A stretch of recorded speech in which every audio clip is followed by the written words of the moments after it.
Kroket pastel isi singkong. Wow. Tumis bawang putih, bawang merah.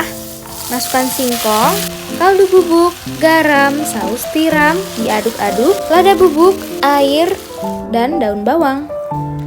Ditutup dan masak hingga matang. Untuk kulitnya, campur tepung, garam, diaduk-aduk, margarin, lalu diaduk sampai gembur ya teman-teman. Masukkan 1 butir telur, minyak goreng, aduk kembali. Tuangkan air dingin perlahan-lahan. Setelah itu, uleni dengan tangan. Diistirahatkan. Setelah itu, ditimbang. Nah, beri tepung secukupnya. Adonannya dipipihkan. Seperti ini. Diisi deh. Kemudian dibentuk. Nah, tutorialnya sudah pernah saya share di video sebelumnya. Ini udah jadi, kemudian digoreng. Untuk sausnya, lanjut part 2 ya.